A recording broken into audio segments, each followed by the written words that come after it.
So I made a video not too long ago discussing and analyzing the behind the scenes of Snezhnaya. Today you can say it's a part 2 of that, and the third video will come up soon where we'll talk about the Fatui in general, with an interesting twist. Since what we know about Snezhnaya is still limited, it'll be inevitable that we'll be doing a lot of heavy theorizing along the way, and the timeline in this video can definitely be inaccurate since it's all based on the in-game readables we got so far. As always, don't forget to give this video a like and comment so the channel can be noticed by the algorithm. My name is Glitchxcity and I make lore and commentary videos on this channel to keep you company. But before that, let's pay some bills. With Snezhnaya coming up along with insane banners, it's no surprise if a lot of us want to pull for these beautiful shiny characters. Llama and Nefer are coming up soon, along with Nicole and Lohan, who are going to be powerful support and DPS at the same time. If you want to pull for these characters, then consider using Loot Bar. Loot Bar is finally back with upgraded security and reliability. They provide an instant delivery service, balanced cost saving with 100% security, supports all kinds of consoles, and supports melee as Wonderland as well. All you need is to enter your UID, no personal information is required, and your items will arrive instantly. Over 44,000 Trustpilot reviews are showing their satisfaction after using Loot Bar, and their customer service is always available if you need assistance. Other than Genshin Impact, Loot Bar is also available for other games as well, such as Honkai Star Rail, Wuthering Waves, Archons Enfield, etc. Click the link in the description below and enter lockup code for 5% off during checkout. Now let's continue with the content. Now let's talk about Snezhnaya itself. What is this place and why is it our final destination in Teyvat? Well, let's take a look at its history together. Now I talk about this in my Wings of the Silent Moon video, but considering we have new information about it in more recent updates, you can treat this as the updated version of that video. Snezhnaya is implied to be the closest nation to the fallen city of Hyperborea. It is likely the main reason why there are a lot of faces in Snezhnaya. Some theorize that Snezhnaya is what Hyperborea is now, but I don't believe that to be the case because the fallen city is now deep underwater, implied in the Ballad of the Fjords. Belisar, or his real name as Monomak Snezhny, was also implied to have visited this place after he accidentally killed his brother, so it's good to assume that both places are separate but are near to each other. But speaking of Monomak, we have no idea what his brother's name is, but it is said that he is King of Midsummer Oak, which could imply that he is the opposite of what Monomak is, who was always implied to have the power of snow. Now that I think about it, this might be related to the upcoming reaction that we'll have in the game, Rhymegrass. Yes, I saw leaks of this and this will be an actual reaction, but I don't have to look at leaks to know that this will appear anyway since it's already been hinted to us from last year's Imaginary Theater. Regardless, the two quarreled and Monomak accidentally murdered his brother, resulting in his grief to turn the lands into the icy lands we now know of today. So unlike Dragonspine, it seems Snezhnaya was not turned into these snowy lands because of the celestial nail, but because of Monomak's grief and action. This is quite a thing in the game, although it's more common seeing a land turned into a different environment when a god dies, like how it is with Havria, who turned her civilization into salt. There's also Nabu Malikata's case where she turned the areas of the Sumeru desert into a flower garden, eventually turning it into a city with King Deshret and Rukkhadevata. Speaking of Rukkhadevata, she also turned half of Sumeru desert into a lush rainforest that we see today using the Faruna contraption, but that's not really a similar case with Nabu Malikata and Havria since she is using a device instead of using her own powers. With that in mind, it's very possible that Monomak could be an angel himself, because as implied in Azure Light, there are male angels that exist since Koitarth mentions brothers and sisters. Just take it with a grain of salt because Monomak's race is still not clear enough until this day. If you follow the timeline from Wings of the Silent Moon and Hymns of the Far North, Monomak met the heavenly principles at a place called Pahola, which is assumed to be somewhere at the deepest part of the Irminsul and is said to be abyssal in nature. Monomak did this with the aid of the third descender, for now known as Savralainen, and he was able to enter Pahola, with Savralainen turned into Seven Gnosis in the process, the moment they encountered the heavenly principles. It was unknown what happened to Monomak after that, but it is implied that he was trapped and the heavenly principles took shape of his face. After I read the lore again a few times, it's possible that the lore in the Wings of the Silent Moon refers to the Irminsul in Hyperborea. Remember, just because there's a huge Irminsul tree in Sumeru doesn't mean it doesn't exist everywhere else. If anything, the domains we usually visit to grind those defense and HP pieces are Irminsul in itself. Where's your crit circlet, Monomach visited Hyperborea for unknown reasons and returns, opening his gates to humanity once again. That unknown reason might be related to him meeting the Heavenly Principle specifically, and it's possible that he went there with the third descender, which might be King of Midsommar Oak in the first place. Just take that with a grain of salt because, like I said, the history is still very murky. However, it is said that after this act, Monomach eventually opened his gates to humanity before the war in Snezhnaya started. It was during this time that Monomach moved his seat to Snezhnograd, the second city that he named after Kitesh, or its real name as Kiteshgrad.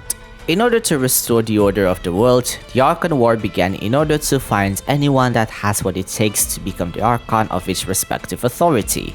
We have no idea when it started, but thanks to the wiki, it is assumed that the Archon War started at around 3,700 years ago, maybe older, based on the time when the Guild Assembly was destroyed. Now, I am a bit skeptical about the wiki's version of Snezhnaya because if Wings of the Silent Moon is indeed about Saverlinen and Monomach, then the Archon War happens after that incident. Regardless, you all know how each of the castes became the Archons, and even though Liyue had it rough, it is nowhere compared to what Snezhnaya went through because the war in that nation was just gruesome. Around this time, probably before the war even started, Belyazar created a force called the Drushna, basically the equivalent of the Millelith and the Knights of Avonius in Snezhnaya.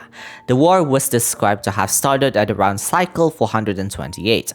Apparently, one cycle equals 7 years, which by math, the war mentioned in the book of A Brief History of the Pale Star Born should be around the year 2996, roughly around 3000 years ago. Monomach has to face a lot of different enemies with civil wars at first as described in the book. Whether it was during or after he ascended as the Cryo Archon, Monomach declared himself as Belyazar, meaning Lord of all Fae. After Monomach ascended, it is implied that Snezhnaya lived relatively peacefully. The Faes and humans lived in harmony, and nobilities were said to gather at Zapolyarny Palace every once in a while. Among those nobilities, Flins was born under the race of the Lantern Fae. However, to say it's peaceful as in actual peaceful is likely an overstatement. If you read further in the brief history of Pale Star Born, it is implied that Port Bellevodie was once an extremely poor and oppressed place. In today's history, it became Snezhnaya's war-making machine as 5% of its income already exceeds millions of moras.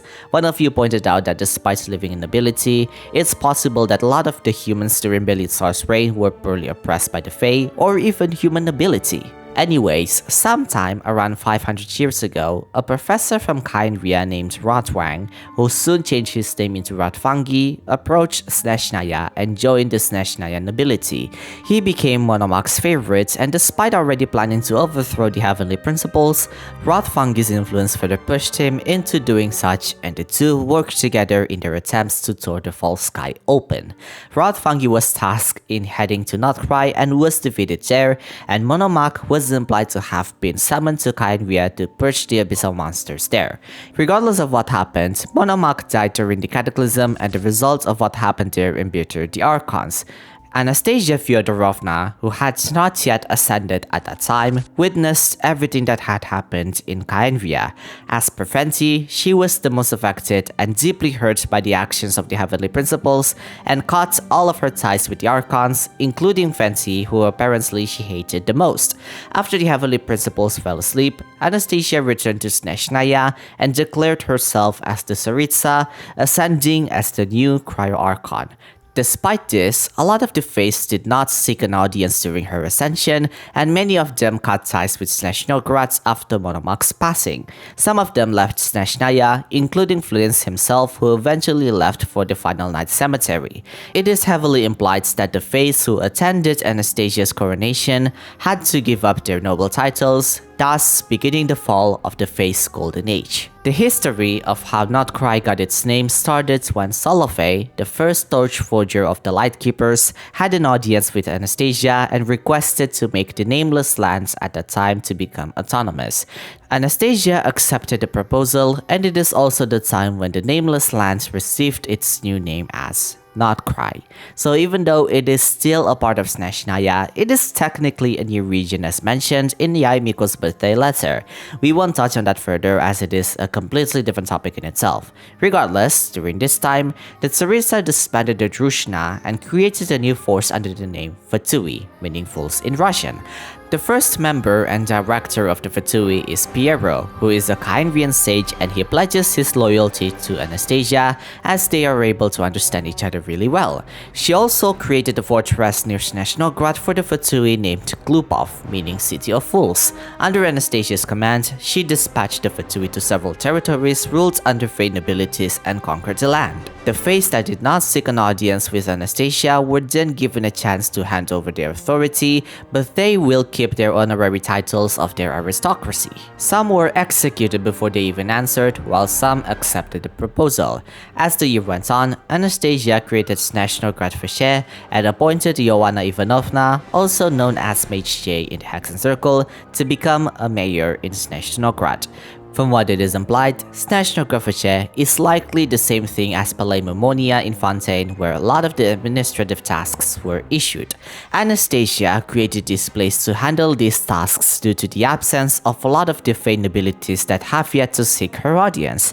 Finally, she created an edict which made the Faes deeply grateful for Anastasia's mercy and virtue. This also caused them to voluntarily forsook their princely titles and departed Snezhnaya for good. However, some of them moved to Novokitashgrad and their descendants live here until this day. That's the history of Monomakh and Anastasia. Sometime after all of that happened, Anastasia and Piero started to recruit the Fatui Harbingers. The timeline of who got recruited is still a bit unclear, but we have had a very solid timeline ever since my last video talking about the Fatui. I won't go in details of each of the Harbingers because I already made a video about it, and despite being outdated, most of the information are still solid enough so you can watch that if you want to learn more. Or you can wait for my new video talking about it after we got more information about the Fatui. Regardless, let's start one by one. But before we continue, it's great to know that you made it this far. I would like to let you know that making this video took a lot of time and effort to make, and my goal is to reach 20,000 subscribers before the month ends. So if you can hit the like and subscribe button, you're helping this channel a lot more than you might have thought. With that said, let's continue. The first member who likely got recruited was Capitano. Whether he was recruited by Piero personally or not is unclear, but he and his army went to Natlan during the Cataclysm and was accepted by the chief of the Masters of the Nightwind. After he stored a lot with the Natlanises and his soldiers' souls, it was not clear what happened after that, but this is likely where he joined the Fatui under the proposal of either Anastasia or Piero. Regardless of the timeline, it is clear that he joined the Fatui after that huge loss that he experienced. Assuming that Capitano was not the first, then Zandik became one of the earliest members of the Harbingers. After being expelled and exiled by the Academia, Piero found Zandik in the middle of the desert and invited him to join the Fatui, promising him materials in pursuit to create a god. Zandik agreed to this proposal and laughed maniacally after being named as the Doctor Dottore by Piero, finding it an extremely ironic name given his awful deeds in the past. The next member Piero found his interest in was Kunikuzushi, who at the time was abandoned by A. He assigned Dottore to wreak havoc at Tatarasuna, and in order to bait Kunikuzushi until he eventually offered himself to Piero, eventually raising his rank as a harbinger, named the Balladeer Scaramouche. The next person Piero set his gaze to is Rosaline, who was at the time already became the Crimson Witch of Flames after she destroyed her body. Piero gave her a cryo delusion to suppress her body from the flames that engulfed her and bestowed her the title and name, the Fair Lady Senora. Finally, Piero set his gaze on the poor man who likely came from Liyue.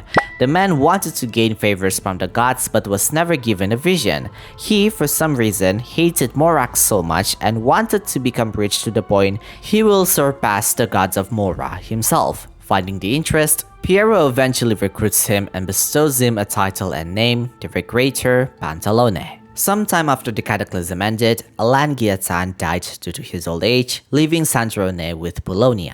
After studying and destroying Alan's research, Sandrone left for Snezhnaya and joined the Fatui, eventually raising her rank as the marionette Sandrone. If this timeline is correct, and assuming being a long-lived race, then the mayor of Snezhnaya should also be appointed and recruited, bestowing upon him a name, the Rooster Pulcinella. In more recent years, at least around a century ago after the Fatui took over Baha Isle, the moon goddess Kutar left the Frost Moon Scions and was eventually recruited by Anastasia, giving her the title and name, the Damselette Columbina. A few hundred years had passed since then, and Crusabina was eventually recruited as the name. Whether Crusabina is her real name or the title given to her, just know that Crusabina was the knave and head of the House of the Hearth at the time. Sometime after Peruer murdered Crusabina, however, she was pardoned by Anastasia and was eventually given the title as the name Arlecchino. Finally, the most recent Harbinger was then recruited, or more like forced to join by Ajax's parents in order to discipline the young boy from his destructive nature. However, it didn't go as hoped, as Ajax's bloodthirsty nature only began to grow even more. The rooster found interest in this and eventually meted out punishment by ordering Ajax to climb from the bottom to the top of the Fatui rankings. As time goes on, Ajax was promoted into the 11th of the Fatui Harbingers, the child Tartaglia. With that, we finally covered the Fatui Harbingers, with the 10th seat remaining unknown, and the 6th became vacant after Scaramouche deleted himself, turning him into Wanderer. Until today, we still have no idea who the 10th is, but we'll eventually meet this Harbinger the moment we enter Snezhnaya. Now let's get into the geographic section. Since Nordkrai is a part of Snezhnaya, it's good to assume that the nation is somewhere on top of Nordkrai itself, above Fontaine, and also Mondstadt. There's more terrain that we can observe from the northernmost of Ashvale Peak, so we can assume that this place is westernmost of Snezhnaya. For some reason, however, Mont Isis is not yet accessible despite being a part of Fontaine, so it's very likely that it'll be accessible as an empty area when Snezhnaya is out.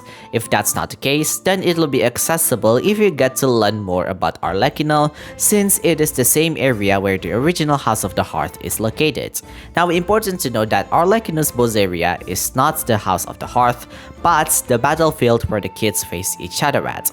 The orphanage is somewhere on top of Mont Isis, but the game's lore also say that there's a more ancient orphanage on the mountain. Either way, if we get to explore Mont Isis again, it's very likely we'll get to see it during the Snezhnaya arc, more specifically when we get to explore deeper about Arlecchino, her lineage, and the orphanage. Snezhnaya is said to be completely engulfed in ice as implied by Liliana after you finish Linea's story quest, but even without me mentioning that, the behind the scenes kinda gave a very clear idea that Snezhnaya is covered in snow.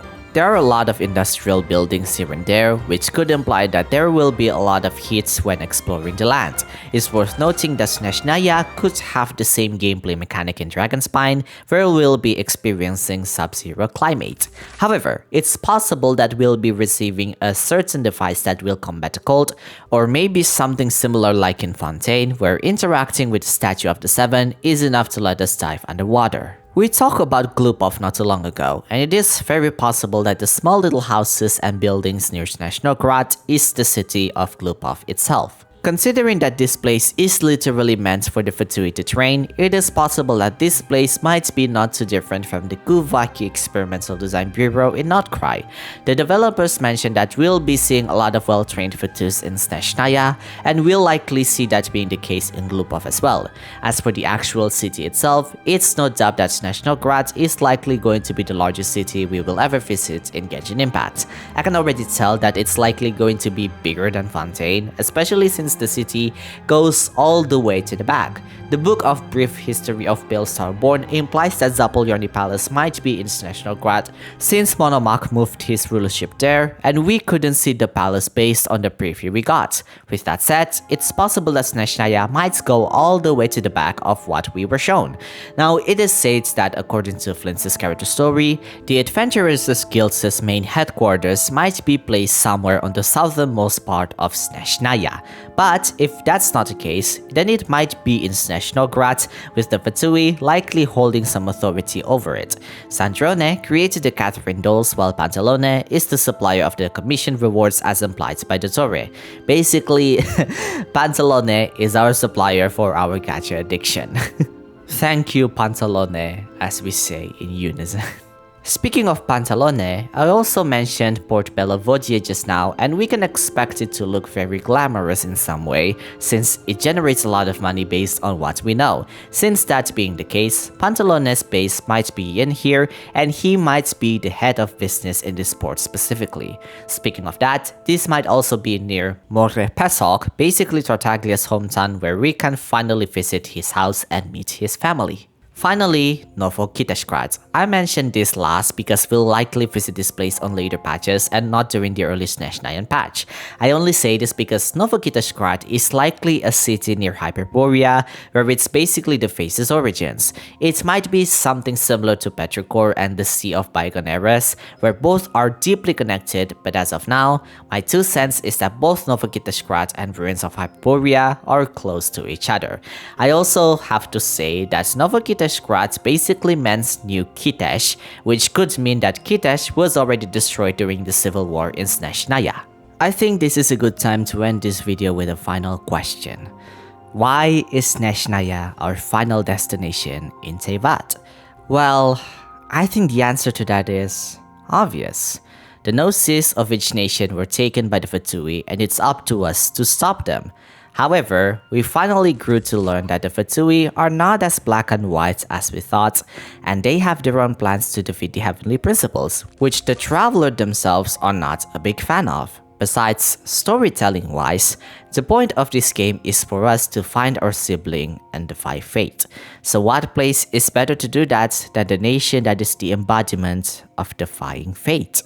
It is the last journey in Teyvat, and also the time where we can finally learn the real truth of this world. The friends we met, the enemies we faced, all of that leads to this moment specifically. No matter what happens, it is where we finally have a chance to defy fate and finally reunite with our sibling. But I also have to share something to think about. You might have watched my last video and got your ears bled from my beautiful singing voice. Now, I won't deny that it is a stupid joke, but isn't this a bit, too coincidental? The game continuously implies that Cryo is closely related to preservation. Elysia and Cyrene wields the power of ice. The Flame Chasers are trying to defy fate. The Irminsul got burnt. Anastasia wants to burn the old world. There are 13 main members of the Fatui, and the Cryo Archon is the god of love. So, do you think that Anastasia has a love story that none has ever come before? You think so too, right?